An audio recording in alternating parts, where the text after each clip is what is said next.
Today is March 30th, 2005.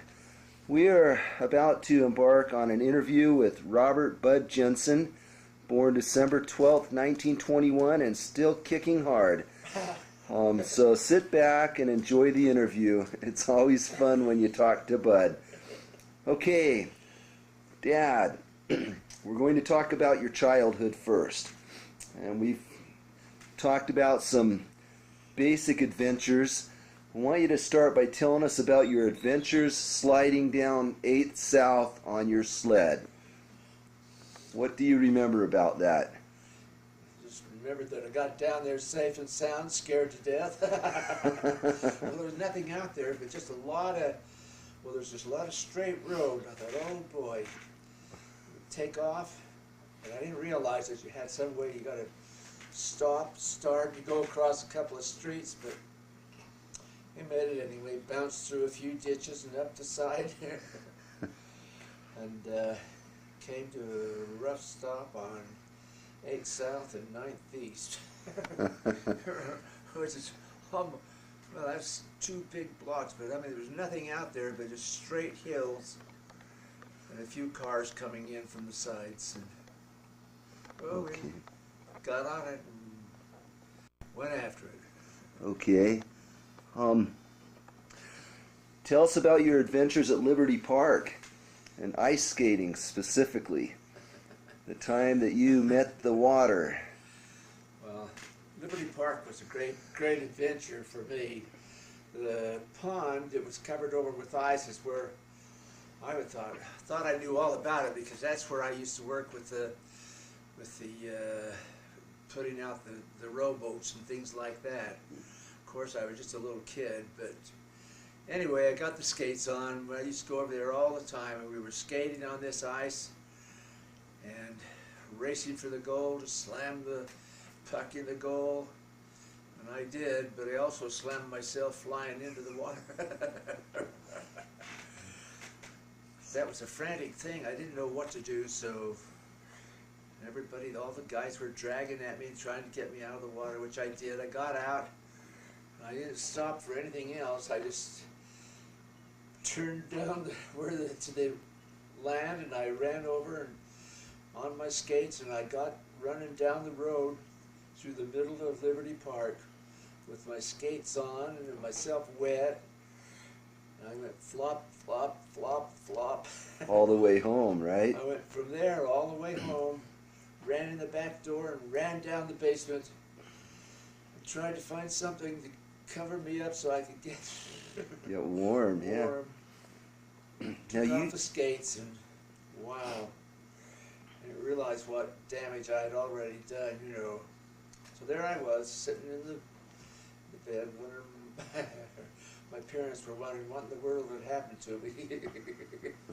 But it's okay, except that the next couple of days my feet were funny, and 2 of them were really cold, had frozen almost, you know.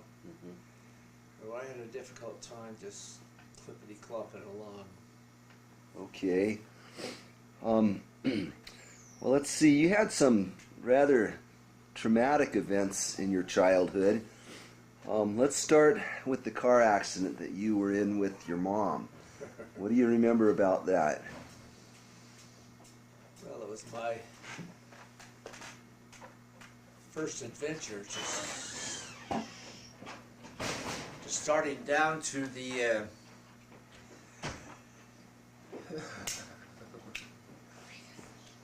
to golf courses. I was really young, little kid, but my mother wasn't letting me have any part of that, and I was sitting in the car with her, and in the front seat, no seat belt, no nothing. And as we left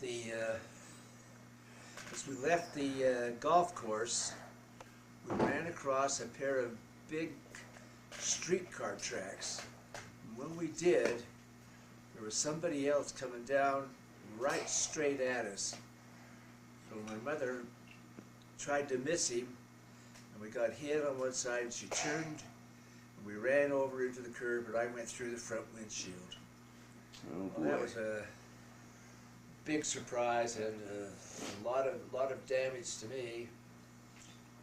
But I never, when we went to the doctor, it never occurred to me that anything is really gone.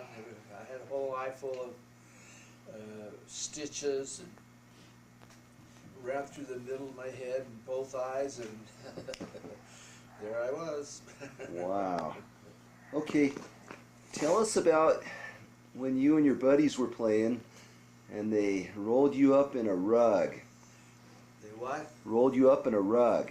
Oh, well, the rolling up in the rug experience was that I was being real brave with all the guys. I thought that would just be a great experience, and I was telling them how brave I was, and they were saying how brave they were. So we started to roll them up, and they said, let's roll you in there. And I said, okay, go. So I braved it. I put my hands aside and stayed there. They rolled me up to a complete tight thing. And It's always a phone. anyway, I was in kind of a big... Hi, Mom. Hang on.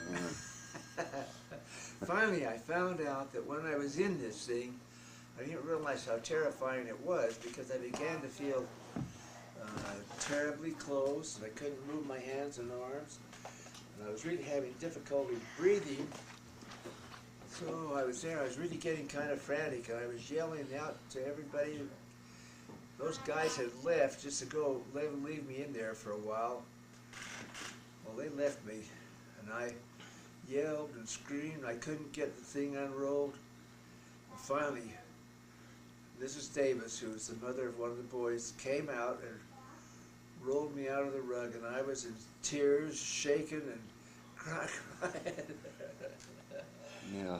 It was a very difficult situation and experience. I had never really paid that much attention to it. I got up and ran as fast as I could to go home. And I did, but when I thought about it later, I really, from then on, I always had a very... Hang on. I had a very difficult time with all that trouble in the thing there. Well, I know. Even to this day, you don't really like to be hugged real tight. No, I really had a very difficult time. I found that if I was locked up or changed like that, or I really got out of things very quickly because I just couldn't stand that. And, Yeah. finally realized that all of it was from that experience. So Okay. even when I went to get a medical support for my back and things, they put it on, and I almost ripped it off as fast as I could because I Just couldn't. because of the... Yeah, it was. Wow. Okay. Let's see. Anything else you want to tell us? Oh, wait a minute. There's one more story. This goes along with your great sense of humor you've had through your whole life. And you're just such a happy guy. Tell us about the time that you just, I believe you dipped the girl's hair in the inkwell in the back and then started giggling and couldn't stop. Tell us about that and what happened. Yeah, well, I was very interested in being annoying to all the little girls over there. So I took her hair and I dipped it into the little inkwell in the back. Uh-huh. And it went all over her. And I was sitting there trying to play a straight face, but then I started to laugh. It was the funniest thing that I thought had ever happened.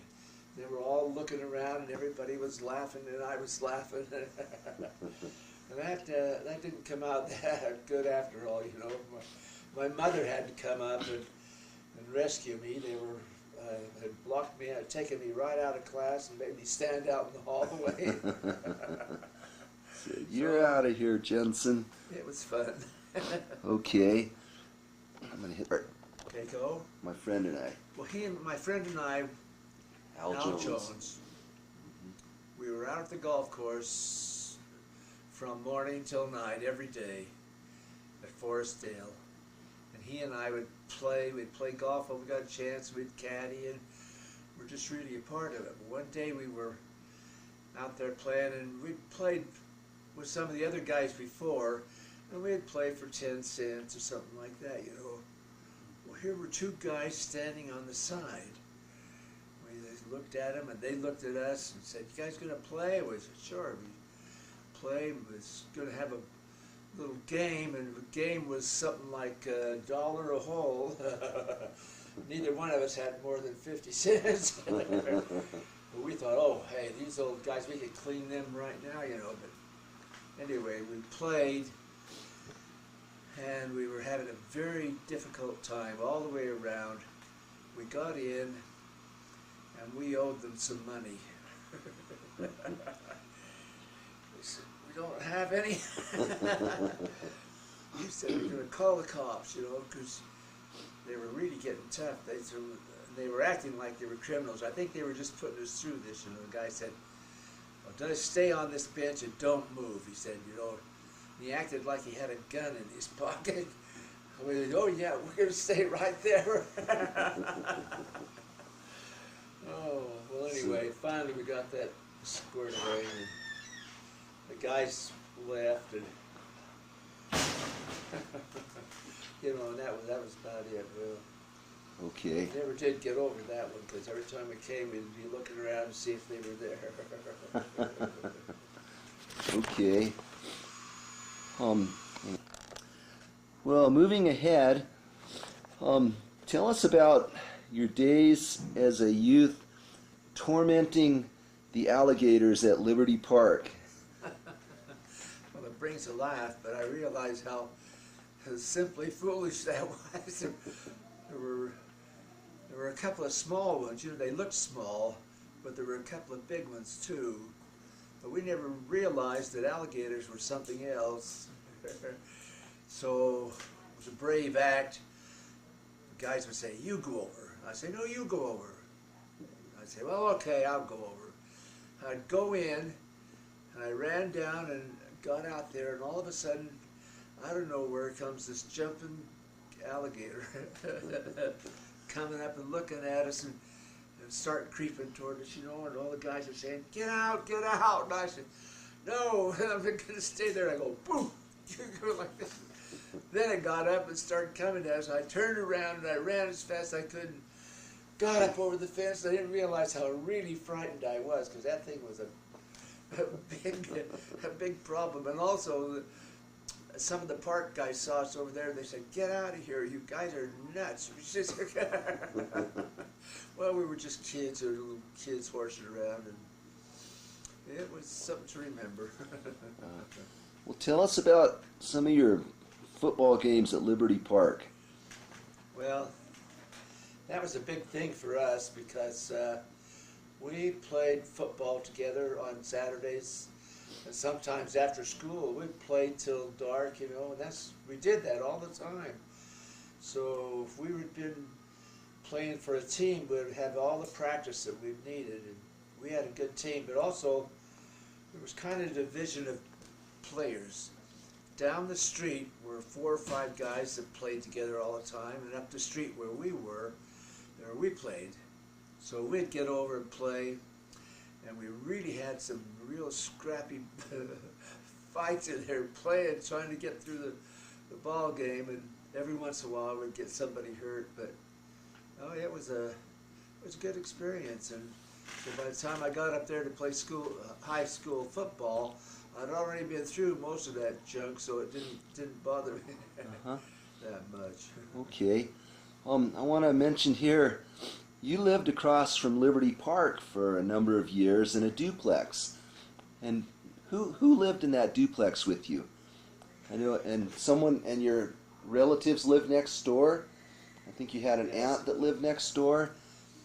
My aunt and uncle, and one of my very good friends, Janice, was a couple of years older than I was.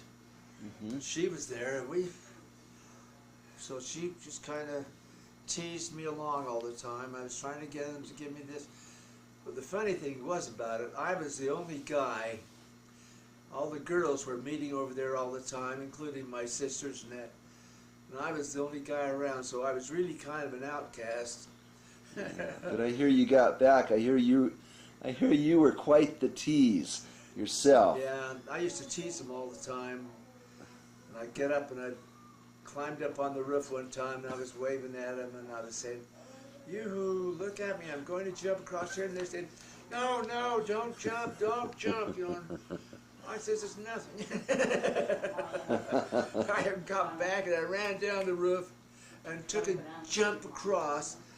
And then I realized it was a lot farther than I thought. But I did land a foot on it and I got up. I thought, am I going nuts or something's running down? Oh, that's anyway, funny. it was a good experience. Hey, while we're talking about the duplex, let's talk. We're going to jump ahead just a minute. Tell us about the piano tuner. One night or one early morning when you were trying to sleep in, what happened? Bing, bing, bing, bing. Bing, bing, bing, bing. Bing, bing. I thought, oh, those girls are up there pounding that piano again. I thought, bing, bing, bing. Finally, I ran up and I said, "Stop, what are you doing?" Hey, sir, Who was it? I'm repairing the piano. Okay. Well, let's see. We're going to jump ahead now to some of the fun times you had cruising on State Street and crashing wedding receptions. What did I do on State Street? Cruising up and down the street Oh, yeah. with, tell us about the day old pies that you used to buy for a nickel and what you used to do with those. We'd get together and we'd buy the old pies, and we had a car, and we'd drive by and we'd say, "Oh, hello over there." Guy'd stick his head out and we'd go splot. We threw a pie at him, you know, and so then we'd tear around and go other places, you know, get away, and then we'd come up the other side and do the same thing again. And if we ever saw any opportunity for anybody, we gave them a pie right on the head or anything. Now, you were telling me that this one guy really got irate and followed you all over town. Yeah, we had that a couple of times there. He got so mad, he got right behind us and was yelling at us. And so we drove like crazy, going around places and up alleys and back and forth and get out of the way. Uh-huh. That was about it. He never did catch us. Well, that's good. Okay. Let's see. Okay, next I want you to tell us about the wedding receptions that you used to crash. These are people that you didn't know, but you guys would go in and Yeah. tell us about that. Well, like weekends, you know, none of us had any money to go anywhere or to do anything, and so we just kind of got together, and finally we saw this house that had a big bunch of people, and we thought, oh, we know them, and this is having a wedding, you know, so we straightened up and marched over. We went in there and coming through the line, and there was, we thought, what are they doing, you know? We went through and met people, and they looked at us like we were nuts, you know. Finally, the mother came and got us and let us out the door. But the other one was, we ran up and go see some of the kids we knew at school, and we knocked on this girl's door, you know, and thought, well, we're getting ready to go, and someone opened the door and said, well, she's here, just a minute and I'll get her. So they went to get her, and we saw a pack of flowers on the little dresser in the middle, and so we said, get the flowers. Which we did. We grabbed the flowers and went like that. When she came in, we always said, well, we just came over to say hello to you. And we gave her the flowers that were already there. Oh, that's funny. Oh, it wasn't bad. Well, good. Okay, I'm going to go. Dad, tell us about your college days, the fraternities, the fight you told us that you got into. Well, During football season, there was always a bunch of hoodlums running around and bothering everybody and throwing stuff on the fraternity porch and all that things. And a couple of us were walking down the street, and we came to the Sigma Chi house. And out in front of the Sigma Chi house, there were a whole bunch of guys from Colorado who were really making a big problem. And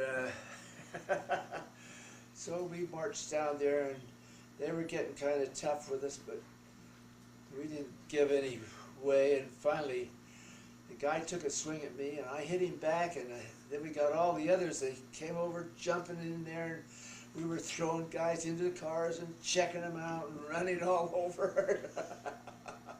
Finally, we had a big laugh, and somebody got everybody together and pulled them out of there, you know, so we didn't have any more problems that way. But so that was, you know, one of those fun times. Sounds like you knew how to take care of yourself. Well, the one thing that which I shouldn't have done, which we were having a big party, and we had in the fraternity house, and we had invited the faculty and some of the guys in, you know, and so I had a glass full of, I think it was chalk. I don't know what it was. But anyway, this one person was in there talking to everybody and talking to us, you know, and I went up and I says, "Hello." And I had this big mug of, what was it? I said, "Hello there, we're sure glad to see you here." And I bent over to shake his hand, and the whole mug went straight into his face and down the shirt. And it was a big riot. I mean, they just stopped, you know, and the guy was so mad. I thought, well, they'll call me up next day or so, or have me come over to the office. But he didn't. But he did let a word know that we shouldn't be doing all that stuff. Okay. Tell us about your football days at University of Utah. Well, they were fun. I've been playing football for so long, and I didn't start to play until I went in the service. And so when I was in the service, you know, I played football, and I played that till I got sent overseas. Then I didn't play anything. But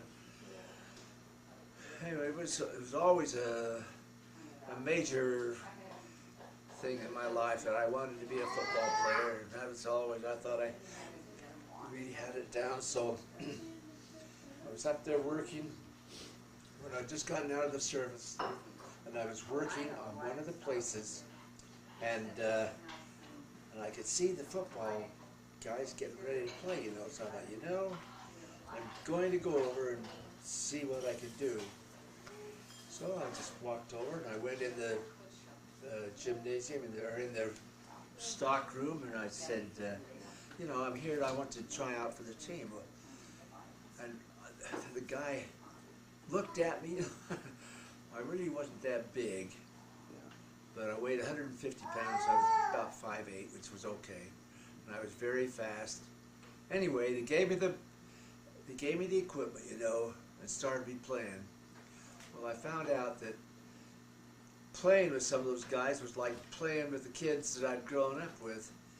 Only thing was, the kids had more experience than the guys I was playing against. So I went through that, and I broke in so I could get a chance to play, and I was on the teams and working back and forth, you know, and so that's just the way it ran, and I really enjoyed every moment of it, of course, till I got knocked. Well, we had some big practices, and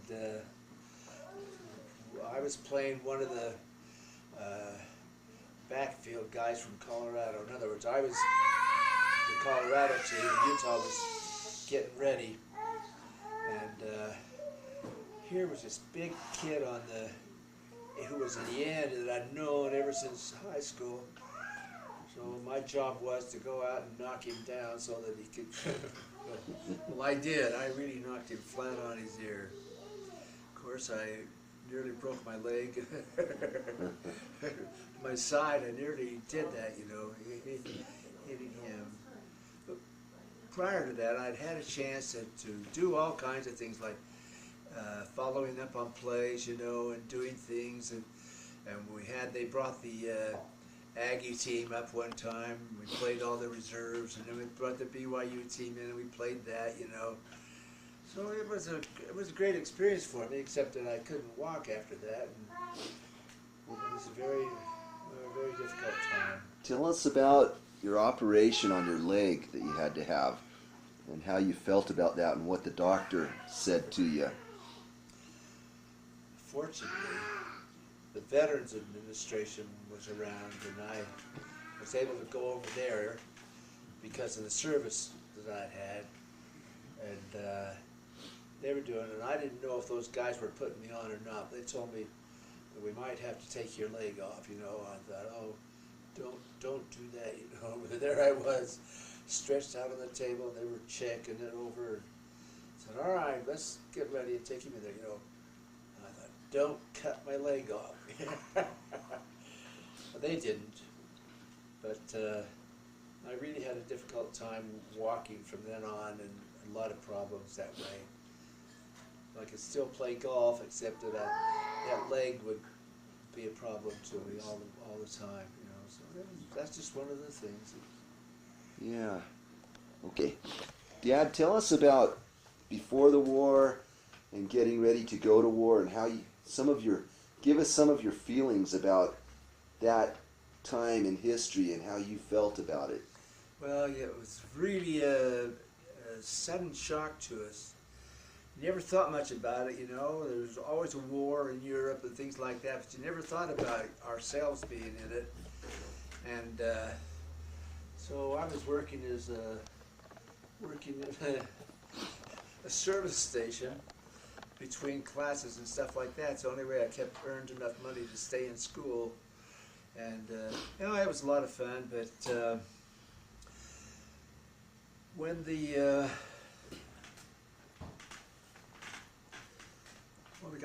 got into the service, ran down, and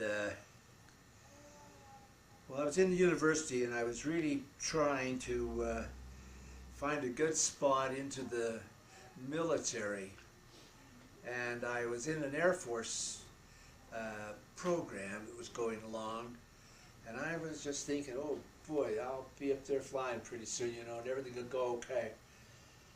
But I was called, I was given the time. I was coming down for a final examination, a physical, and I just thought it was another day. I would come down and go, that would be great, you know. But I came down and went through the physical with the Air Force guys. And then all of a sudden I received a call. My name was called. They called me in. And they said, well, we're sorry to tell you, but we're just going to have to not accept your application into this force because of some physical problems.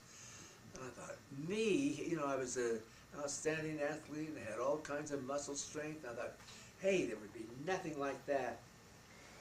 Well, they pointed out that the abdominal muscles were not sufficient enough to maintain keeping you inside there if they were flying and diving and things like that. So they just said, well, we'll just have to let you go, which they did. Mm-hmm. So I wasn't too bad off, except within the next week or so I got a full announcement from the military to come report to the service in the Army, and which was way out of my realm. I did not want to do that under any circumstances, but it was a military thing that had been done and was supposed to be ready. Mm-hmm. Well, I said, okay, the date was a certain date, and I walked down and go down to this place and go through this routine with all the military guys and receive a special physical so that they'd clear me to go in the service. Well, I passed that easily, and I was coming out. They gave me the list that I was report to the Navy, and I was supposed to go up to Fort Douglas right now and stay stay in the community or the bunch of guys I was with. And I thought, you know, I do not want to go to Fort Douglas. I don't want to be in the Army. Mm-hmm. And we were walking along up the street with a couple of sergeants and people like that, and I saw this door. It said United States Navy. It was on the side of the post office, and I thought, I'm going to make a break for it. I pushed open the door and I ran up 3 stairs as fast as I could go. And I came in this room and I said, "Can I get in the Navy?" That guy laughed. He said, "Step in that room." And I did, and they were just getting ready to conduct all those things. They cleared me and let me go, and so I was joined up as a member of the Navy, and that was a good way that it went. So Okay. that was all right. Yeah. Well, good. Well, tell us about your adventures in the South Pacific, Dad. Tell us some interesting stories. It was very difficult for me to settle into a business with guys that I had had a lot more experience in just being a student for so long. And I could just polish off that stuff and I got it done, you know, I didn't have any problem, but I began to find a lot of mistakes and things going on, and whenever I was finding those mistakes and taking them to the guy that was the commander in that position, he didn't like to hear that, you know, he didn't like to hear any of that stuff. Well, I just let him know that that was a lot of nonsense. I said that, you know, that we could cut off this, we could cut off that, and wouldn't do it to these. And he seemed to just start picking on me then, you know, all the time, and I was always right. And we had one other, you know, a couple of real problems, and came in one day and he said, "I've had just about enough from you," and he said, "You can just pack your gear, you're leaving here. You just go down to the port." And he said, "I've arranged for your departure." He said, we just had enough." I said, "What?" You know, he said, "Just because you can't fit in here," he said, "we're just not going to take any more of this." So I said, "Well, okay." And I picked up my gear and took it, put all my stuff together, and got it into a bag. And I was supposed to go down and sit by this place until the military picked me up, put me on this ship for somewhere out in the Pacific, in Italy or somewhere like that. And while I was doing this, along came a friend that I knew very well, that I had been having races with, you know, and he was a college student from Duke University, and he was a lieutenant, and so he saw me there. I said, "Oh yeah, hey, well, I'm just saying goodbye. This guy's shipping me out." And he says, "Well, we went through over what it was for and all that stuff." He said, "Hey," he said, "pick up your bag and come with me." Oh, I said, "Well, yeah, where are we going?" Well, he was in charge of the officers' club and the military thing, where all of the supplies and the special materials and things were supplied for the ships that were out in the harbor. So you just couldn't come in and get them. He wanted to have somebody that had some sense, I guess, and really play that part. You just don't give him anything unless they have a signature signed by these people. Well, I thought, oh, that'd just be a piece of cake. Anyway, it didn't come out that way. I was working in there, and every once in a while I'd get somebody come in, a whole crew of officers would come in and say, well, we're here to pick up 20 gallons of this and that and all these things. And I said, okay, give me your, where's your letter, you know? What do you mean, where's our letter? We don't need a letter. He said, I'm one of these officers on the ship. And I said, that's okay. Show me your letter. And he didn't have it, you know. I said, well, then there's nothing leaving, nothing's going out until you do get it, you know. So he was really irate and he left in a thump. But that's the way it was almost every day. I had to check him out to go by there, you know. But then in this place where we ran the, where we had most of the alcohol and things, the day before a ship that had been shot up and beaten and burned, and half the crew were just hanging around. And up there came 2 or 3 guys that really looked like they had gone through the world's worst. And they got hold of me and they said, can you fix us up with a few bottles of booze? I looked at him, you know, I thought, how could I do that, you know? And he said, I know, we don't have any authority to get it. He said, there's no way we're going to get it. He said, couldn't you just get us a couple that we could take right now? I said, well, I kept thinking, the reason they put me on this motion was that I was an LDS guy who was straight honest, straight upward honest, and never moved. Yeah. But I didn't know what to do, and finally I said, okay, you guys go over there, and I'll have you come in and do your work in here. You can pick up some bottles, you know.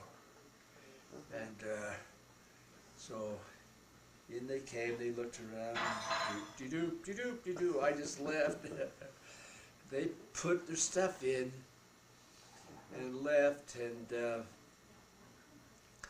next day I found a special bag and a letter in there, and it was from those guys giving me thanks, and they had given me this leather bag that they'd had made on their ship, which was really a nice thing, you know. And I had to look around and say, if anybody looked up, but it worked out very nice, and they were so polite, and also they were losing guys 5 or 6 times a day. Guys were dying on their ship, you know. Yeah. So I thought, well, that's okay. I'm doing some favor for somebody, so let it go at that. Good. That was it. Okay. Now we also understand that you got quite a flight while you were in the South Pacific. Can you tell us about that? Yeah, that was really fun. Well, all the military planes were on the base right next to us, and there were 2 officers that came to the officers club all the time, and they were trying to strike a deal with me so that they could get some booze, and I told them, no, you couldn't do that. You'd have to bring your letter, your special letter. They got a special letter, and I did get them the asylum, which I was authorized to do, and they said, well, you want to go for flight sometime, just let us know. So I did. I let them know. I said, oh, hey, how about that? I'd really like to go on a flight. Well, they left me a note, said, report tomorrow about noon. He said, we'll give you a flight. So I go down there, and here's this Navy fighter plane, and it was with all the arms aboard it, front and back, and side, and he said, well, just come on in. He said, you jump out in the back here where this gun is. He says, I don't think you'll have to shoot it. He said, but just stay in there, locked in. We started out, and there was something else taking off in that aircraft, because he was really going up in the air. And I thought, man alive, he was just saying, well, we won't shoot the guns unless I give you the motion to do so, you know. Oh, yeah, oh, okay. We're flying around. We flew out over a couple of little places over the ocean, you know, and down some small ships. Well, this aircraft was the kind that had side wings. He just turned it up. We came barreling down in along, going through, just barely off the ground. What are we doing? What are we doing? Anyway, we went through, we were out there for a half hour, 45 minutes, something like that. That was really a well done journey. It was a lot of fun, really a lot of fun. And when it came tearing back in, we landed the plane, and I sat there. And he looked at me and he says, "Well, there we are." I said, "Oh, thank you very much." That was about it for that one, but Wow. yeah. Okay. You had some really fun times in Colton. But before we talk about Colton days, I would like to know how you ended up in Colton and tell us about that adventure and how it all started. Well, it was fun. Getting to Colton wasn't a major start on my routine. I took my golf clubs, and then I gave a ride to one of the young ladies that lived nearby. She wanted to go to California, so I'd give her a ride down. But anyway, I did get a chance to play golf on the way and just run around, and got down to where Colton was. I let her off, and then I stopped in at Palo Alto first, and I didn't have know anything about Palo Alto at all, except that I knew about Stanford University, and as I was a member of the University Golf Club, I went over to Stanford, and they let me play, and there, and I asked around how it was and everything. They thought it was fine, wonderful. But I was going down to somewhere near Los Angeles and see if I could find a job in one of the California schools. So I took off like a bird and went down there and got out on the beach, hung around on the beach. I wasn't really actively looking for a job, but I was just flying around. And finally, when I thought about it, I checked my money, and I probably had enough money to buy gas to go home. I was really, really put out about it, so I called home and told them that I was in trouble with it and I was probably going to come home. But then I thought, well, I'll take one more chance at it, and I gave a call to the school district, and they said, well, come down, you can have an interview today at a certain amount of time when the council will be in there. So I went down and marched in. I thought, oh, well, just give it, I'll go do it. It was kind of a fun talk, and she said, well, listen, the superintendent from Colton is going to be here at something like 2 o'clock, so if you want to have a meeting with him, we can arrange that. I said, oh yeah, sure. It didn't matter. But he walked in and said hello, and we were introduced, and that was fine. And we talked just a little bit, and he said, what are you really interested in? And I said, I'm just interested in getting a teaching position in one of the elementary situations, going from there. And he says, well, you've got a job. I said, really? He said, yeah. And he said, here he gave me all the details and things, where to go and what to do. And I could hardly believe it. I had just enough to put gas in the money to go down to Colton from somewhere around Los Angeles there. So I did that. I toddled down and met the principal I was going to work with, his name was Waynard Bailey, and he was a great guy, and he really accepted me very well. They gave me a job teaching the 5th grade, and in that 5th grade were Mullins, and let's see, who else was there? Well, So probably Norm Norm. Housley and Mullins were the two main ones there. Okay. And they were the finest, you know. Well, the class, I never even thought anything about what they were doing or what it would lead us to.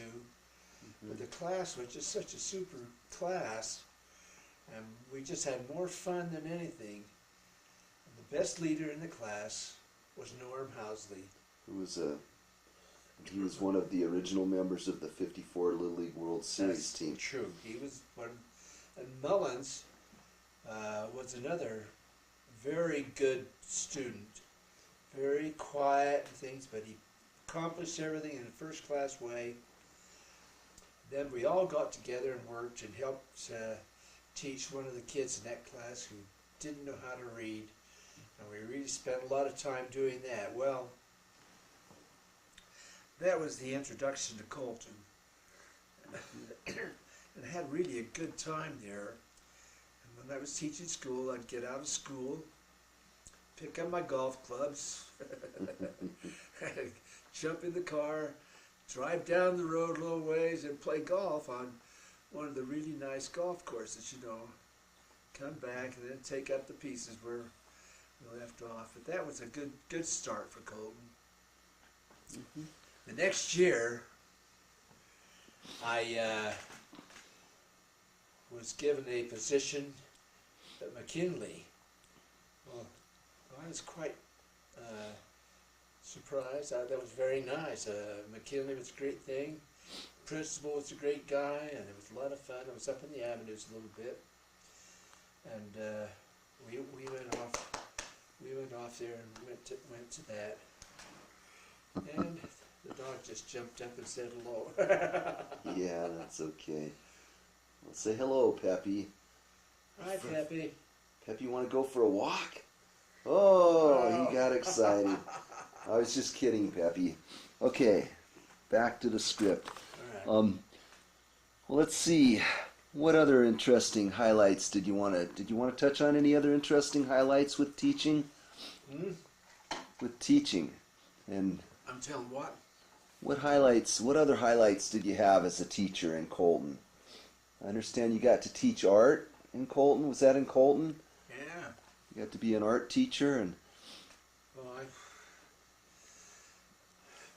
I began to get a lot of experiences in different things in education.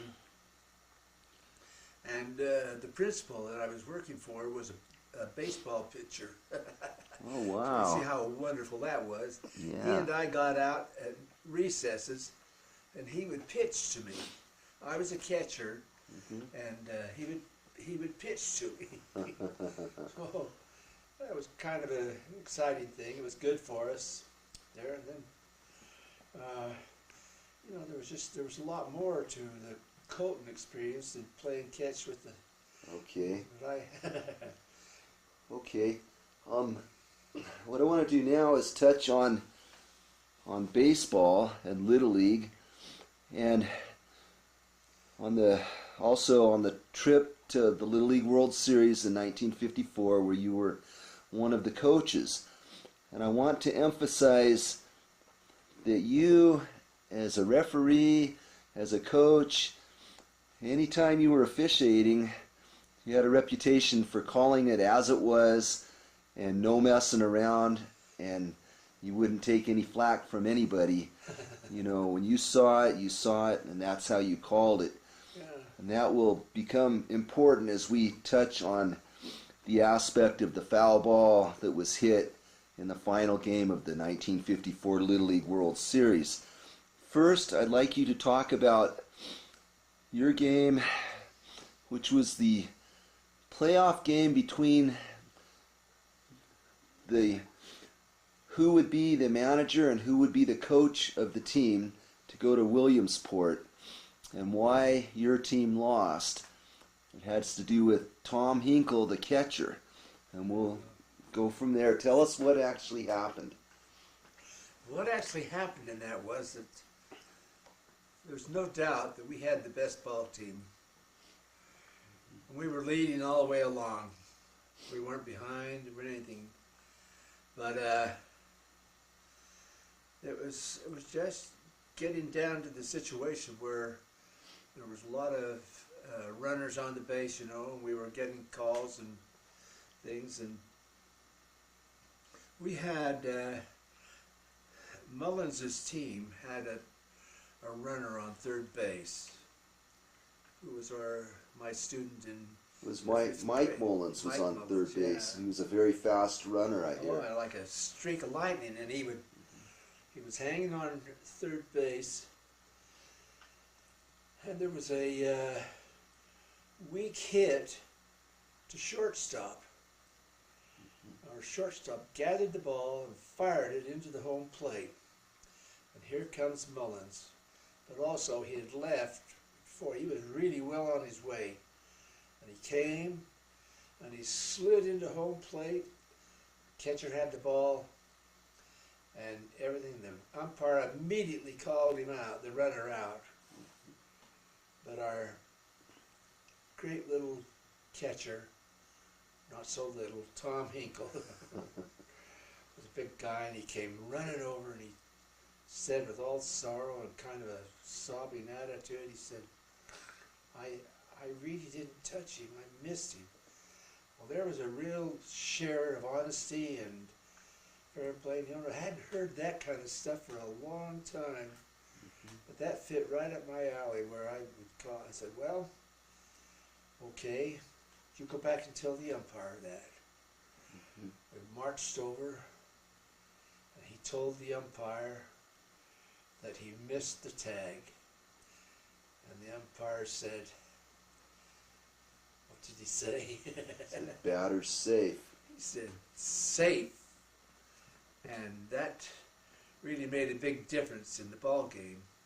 And in that same inning, they did make another run and won the game.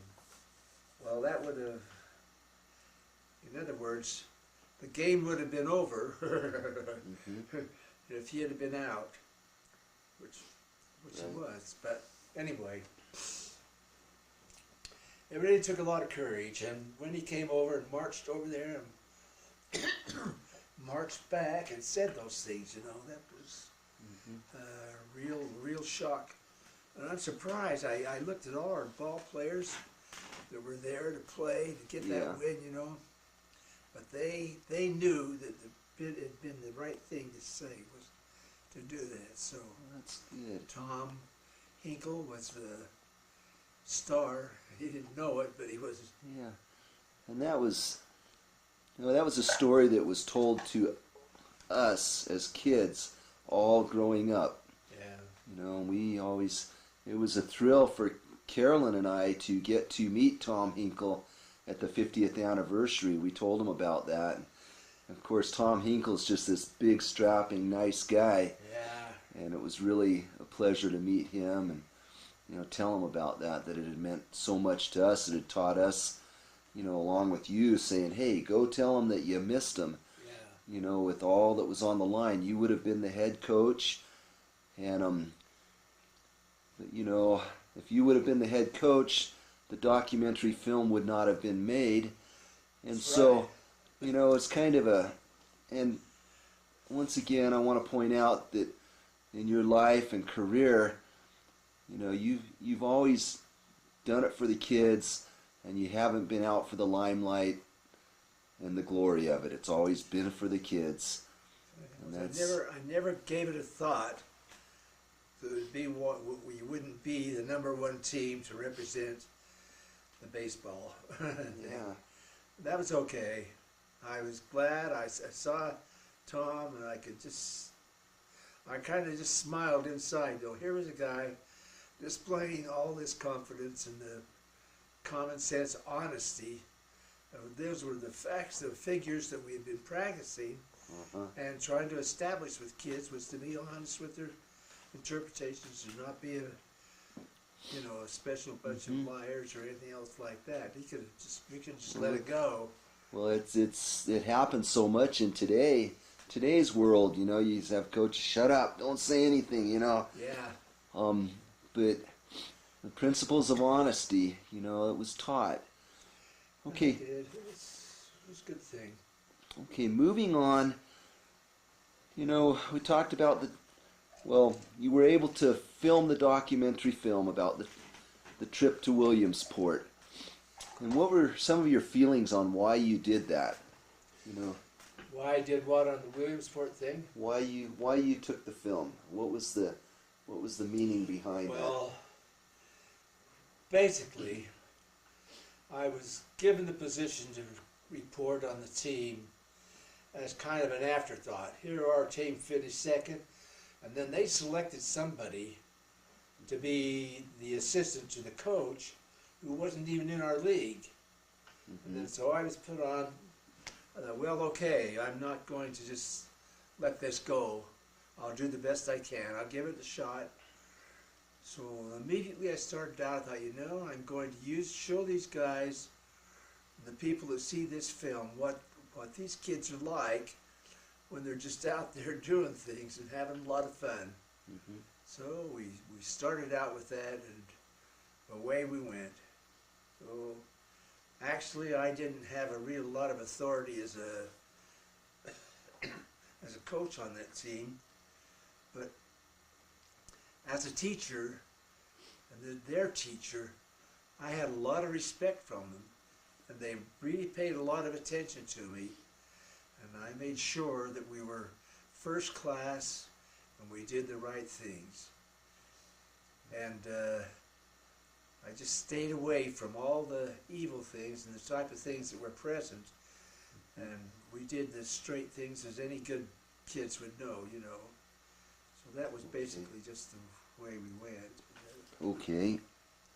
I want to touch on, before we get to the game, I want to touch on an interesting aspect of the whole trip and getting these kids out of Colton, California, many who had never been outside of Colton, and were traveling across the country in the mid-50s. They were able to witness a sad part of history. They were actually able to witness, the prejudice, actual prejudice. And would you tell us the story about that? I found it very intriguing, about the drinking fountains and the boys that were talking about that.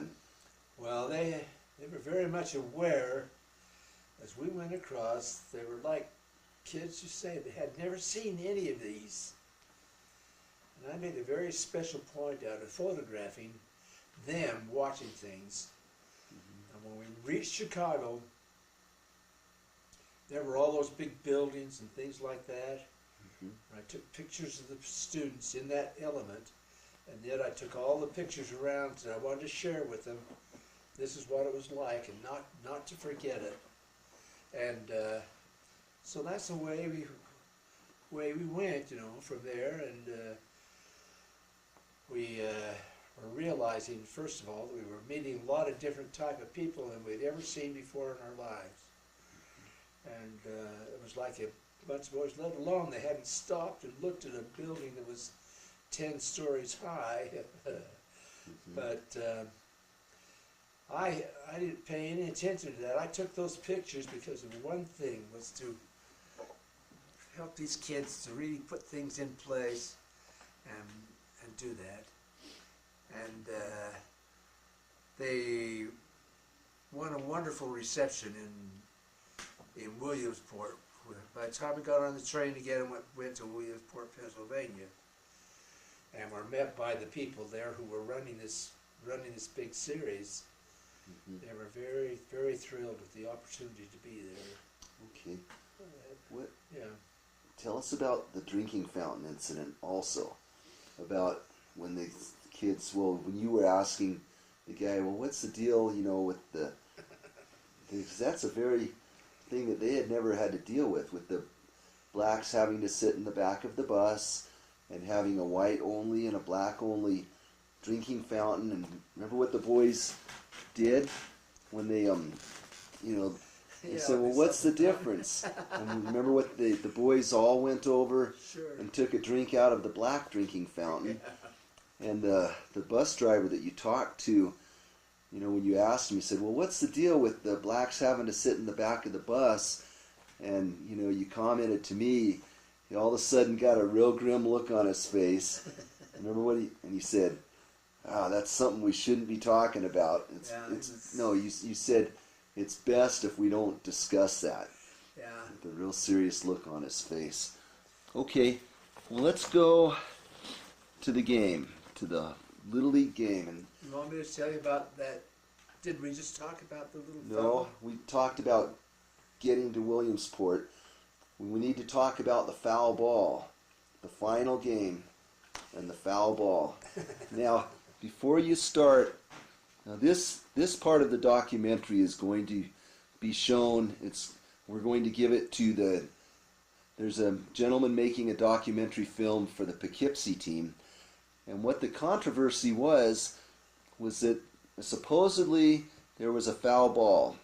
I believe it was hit by Munson. It was either Munson or one. Who was the big guy on the team? John Doty. It was either Doty or Munson. It was a foul ball that was hit over the left field fence.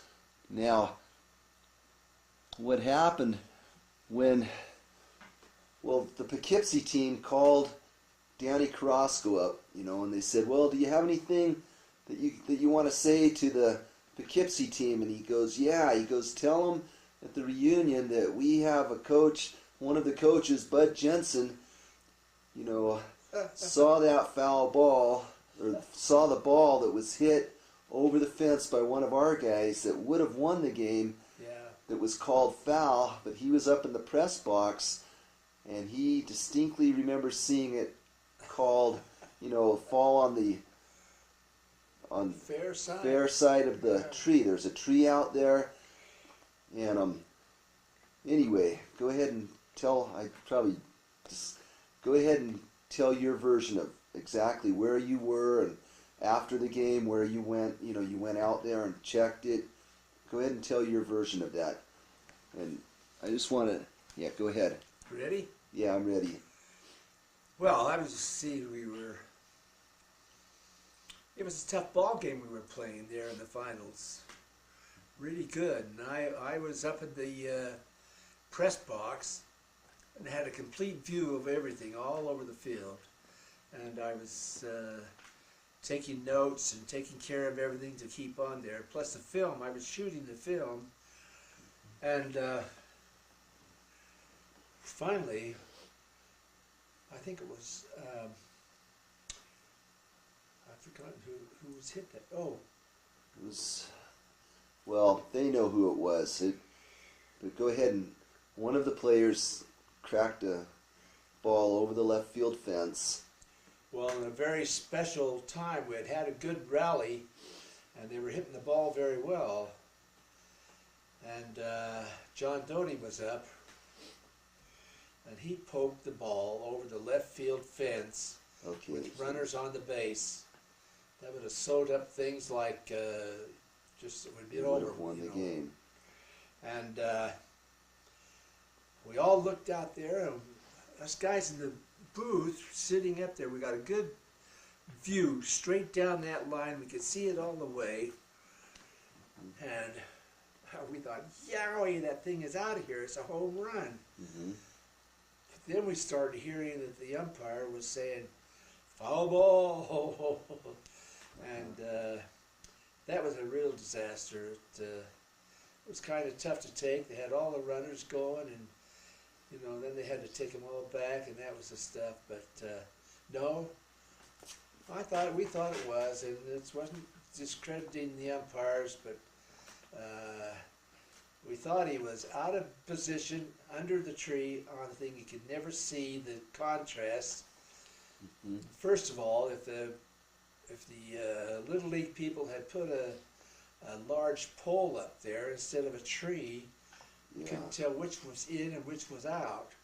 Uh-huh. But we were looking at the fence and standing there, and down shot from the above where we were announcing the game, and all of us felt like that ball was in all the way. You know, oh, we were just kind of laughing. Then all of a sudden, the foul ball is called, and that was, of course, changed the whole story. But yeah, it was fun. well, it was a good game played. The only thing is with any, maybe the umpire didn't see it right, but with any, well, yeah, I'm gonna cut that part out. That was good. Okay, let's see. So talking about, the home run ball, how close, we're speculating, well, maybe the umpire didn't see it, he wasn't in the right position. How far in was it from the foul line? From your... Well, I think that it was about 3 feet in from the foul line. And I had a straight view down. I thought, that's close, but it's in. It's a Uh-huh. home run. We all, yeah, no, great. It's Okay. a home run, yeah. How big was the tree out there? It's like, Well, the tree was at least 6, 8, 10, probably 12 or 12 14 feet tall. now are we talking about the ball landed before the tree? The ball went over the tree. Went over the tree. Okay, Yeah. and that's... So it was a home run. But the umpire couldn't... Could he? Well, now, could he have seen it from... I mean, how far back was the umpire? I'm not exactly sure where he was. I thought he was more under the tree and off to the side a little bit. So he was... Okay, now, was there a fence back there? Yeah, there was Okay. a fence up both sides. So he was in front of the fence? Yeah. Okay, so he was back there watching it. Yeah. So the tree could have clouded his view of the ball landing. Do The you ball landing, he could have made it. He was just making a big guess, you know. think? Okay. And the people running the field should have had an absolute left field single they could pole up see to it. determine if it was a foul, a fair foul. Okay. Well, such is life. Okay. I want you to give us your thoughts. This last October, we had the big 50th reunion of all the Little League ball players, and we were able to get, I think it was about 8 of the original 14. One player was not able to come, and the other player, Jimmy Newberry, we were not able to locate. But we had this reunion. We had a bunch of people from Colton, and people that came clear back from my dad's 5th grade class, his first 5th grade class, that said, I heard you were coming to town and I had to come and see you. And, but anyway, what are your feelings on the whole 50th reunion and basically your time in Colton and working with these youth? What are your feelings on that? Well, it was a very wonderful, calm feeling about it. I was pleased, I was honored, and I felt so good about the kids sharing all their wonderful times with us. And whenever I met anybody from Colton, they were all just first class, coming out and being nice, And it was nice that I saw several kids from the other schools that I taught in Colton, the 2 others, and they were really, really pleasant people. And I felt too they didn't have any. They just felt like it was a great experience, and it went off and okay, So it was a wonderful opportunity for me. I was truly appreciative of it. Okay, do you have anything you want to say? Because this part of the film, this is going to go, on our second DVD. Do you have anything you want to say to the ball players like Danny Carrasco and Jerry Magnus and these guys?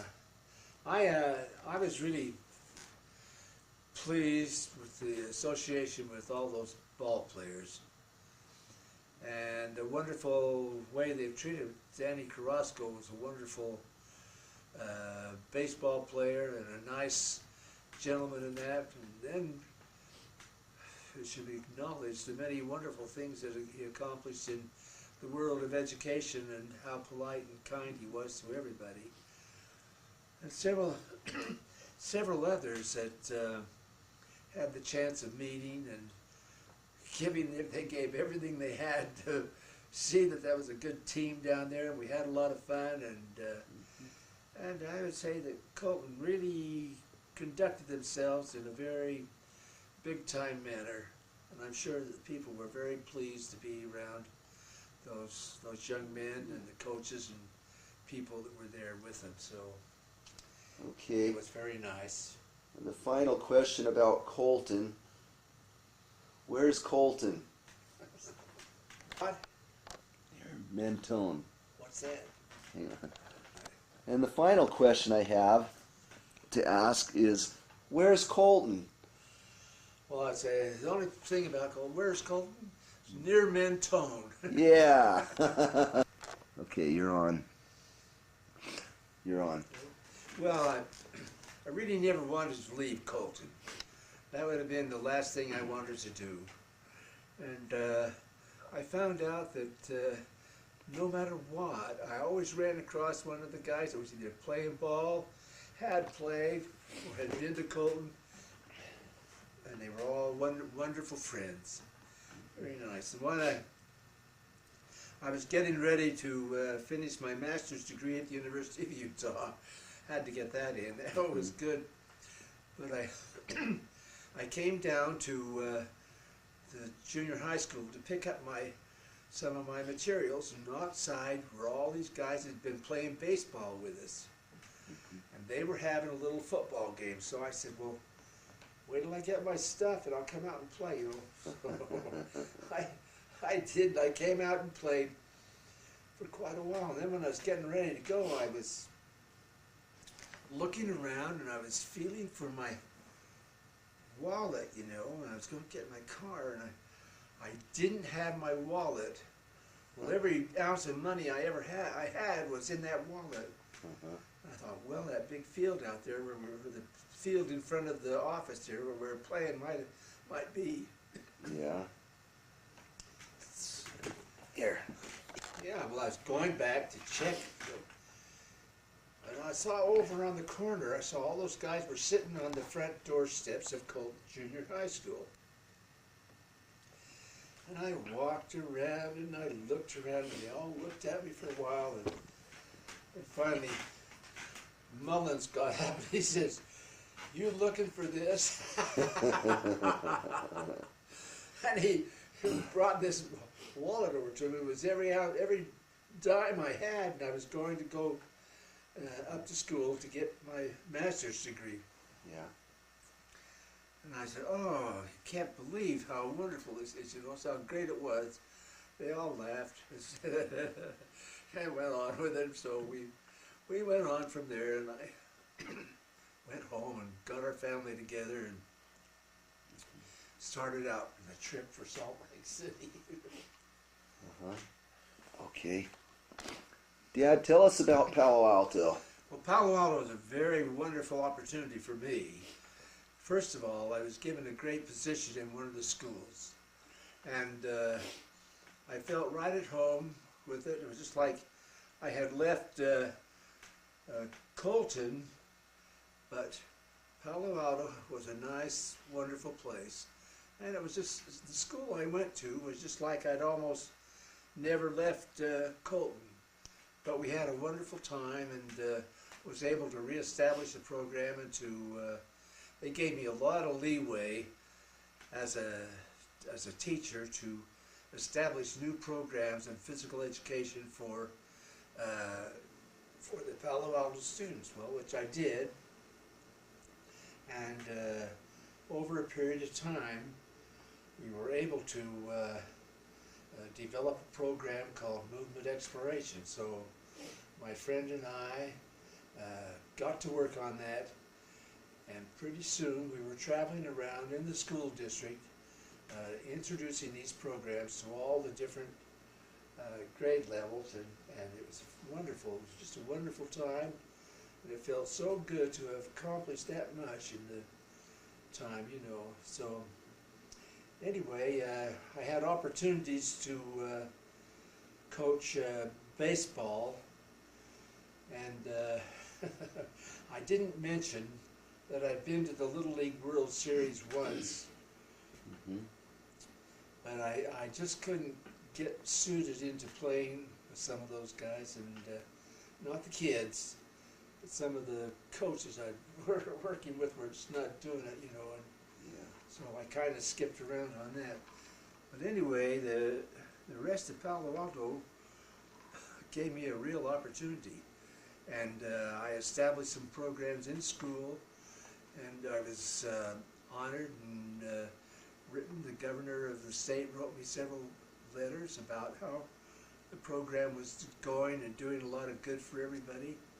And I kept thinking back, you know, I had a real opportunity to do a lot of things that I had learned in Colton, all the associations. And so that worked out very nicely. And there I was going with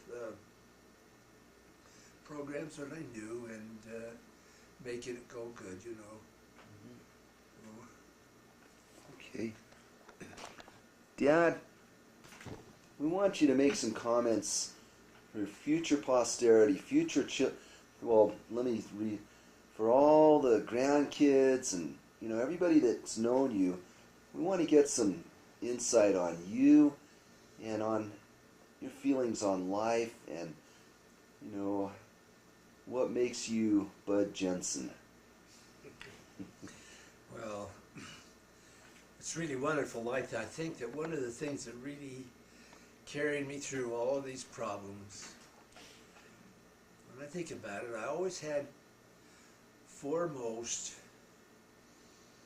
that if I was a teacher, I was going to treat them with great respect and see that they got along very well and help them with everything that way. And I wanted them to pick up on that attitude, you know, so that they could get things going a little bit.